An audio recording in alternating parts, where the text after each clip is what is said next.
ক্ষেত্ৰত কেৱল মাকে নোৱাৰে, ককায়েকৰ দায়িত্ব আছে, পিতৃৰ দায়িত্ব আছে। নহ'লে খুব আশাৰে মাক দেউতাকে বিয়া দিয়ে, ছোৱালীজনীয়ে সুখত খাব, 6 মাহৰ পাছত ছোৱালীবোৰ ঘূৰি আহে। কেতিয়াবা হাতত কেঁচুৱা লৈ ছোৱালীবোৰ মাকৰ ঘৰলৈ ঘূৰি আহে। ককায়েক ভায়েকে বিয়া পাতে, তেওঁলোকক এলাগী বুলি ভাবে, বোজা বুলি ভাবে, ছোৱালীজনীয়ে কষ্ট পায়। গতিকে প্ৰতিজনী সমাজৰ ছোৱালী, সৰু সৰু ছোৱালীবোৰ দেখিছো, সৰুৰে পৰা এইটো চেষ্টা কৰিবা যে নিজে উপাৰ্জন কেনেকে কৰো। উপাৰ্জনৰ পথ ভিন্ন হ'ব পাৰে, সকলোৱে শিক্ষা গ্ৰহণ কৰি চাকৰি কৰিব লাগিব বুলি কথা নাই।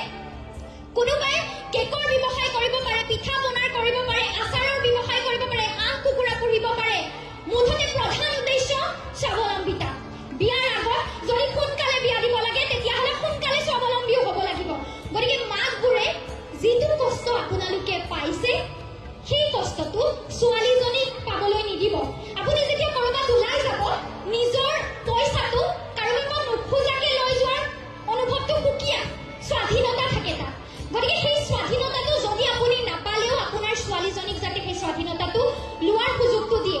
আৰু ছোৱালীবোৰেও সেই কথাটো মন কৰিব লাগে। ছোৱালীবোৰে বিশেষকৈ সৰুতে ভবা দৰকাৰী যে মই উপাৰ্জন কিদৰে কৰিম, কাৰণ মই নিজৰ দায়িত্বটো নিজেই ল'ব পৰা হ'ম আৰু তাৰ পাছতহে বিয়া পাতিম। ছোৱালীবোৰক সোনকালে বিয়া নিদিব, ভুলতো নিদিব।